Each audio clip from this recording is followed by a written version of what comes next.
I see you, Apple. I see you. You're trying to be so slick. Let's talk about it.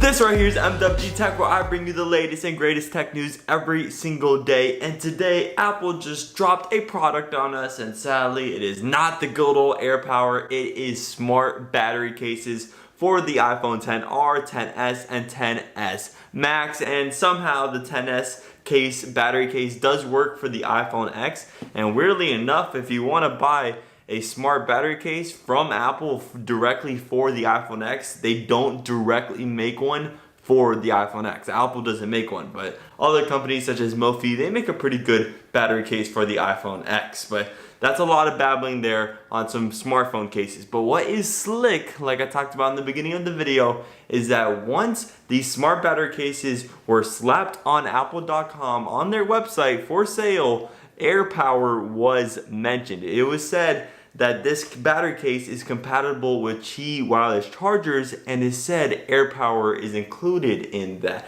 Since then, Apple has taken that down, probably revealing that AirPower is possibly in production, because we literally just talked about just earlier this week that AirPower is starting to become in production through Luxshare, Precision, and Pegatron. So maybe AirPower is going to exist, and I'm really glad to see this, because that kind of gets my hopes up that maybe this manufacturing leak actually was true. Like when I first saw the leak, I was like, no way AirPower is happening. But now that we've had some further manufacturing leaks and we've just had this AirPower word show up on Apple.com again, that's kind of getting some pretty convincing stuff right there. But talking about that mumbo jumbo for iPhone cases, I have the iPhone X right here, and it is now around 90% from its original health in battery capacity, which I don't think is too bad.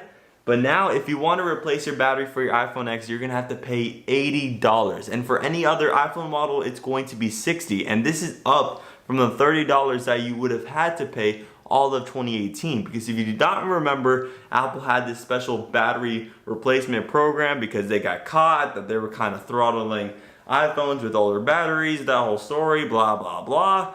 So they bumped the price down to change your battery to $30. Now back in 2019, it's back up to its normal $60 and $80 pricing. But the question is, how many phones did Apple replace its battery? Well, the answer to that is 11 million. And in a report from an insider that's close to Apple, he said that was 10 times more than what Apple was originally predicting. They were only predicting around 1 million to 2 million battery replacements, but instead they got 11 million, which is kind of a lot considering that around 200 million people buy new iPhones every year. So if you kind of consider 11 million is a good percentage of that. And in a little report that Tim Cook said to all of its investors, one of the reasons was that because a lot of people got their battery replaced. And when I saw that, I was like, how many people got their battery replaced? Like, who knows about this? But apparently 11 million people did. And I was like, whoa, maybe it did have an effect on the iPhone market. I mean, I guess so. 11 million people? That's a lot. But on to our last topic of the day, because it is Wednesday and I have Friday off, so tomorrow is kind of my Friday, so I'm excited for that. But talking about these brand new iPhones,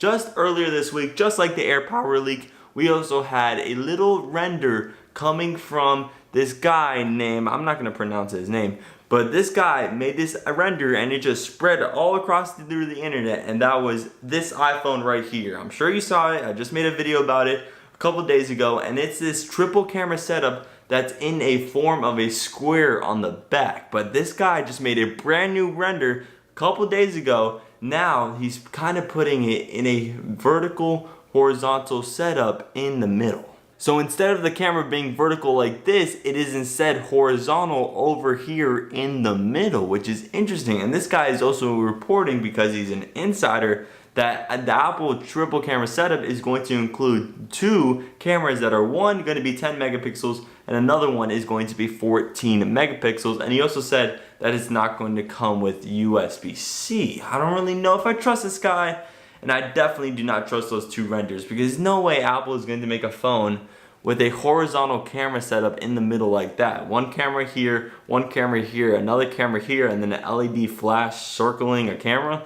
I really doubt that design. The design that happened earlier this week with the kind of a square on the top left, that is more of an Apple prototypical design. I kind of think that should happen, and I definitely won't mind that design at all. I kind of like it. And that right there is all we have for today. Hopefully you enjoyed the brand new Tesla Roadster in the back and the Model 3. It's just a nice little slideshow on the Google Home Hub. Hopefully you like that new addition to the setup. But thank you for watching, and I'll see you tomorrow for the latest and greatest. Peace out.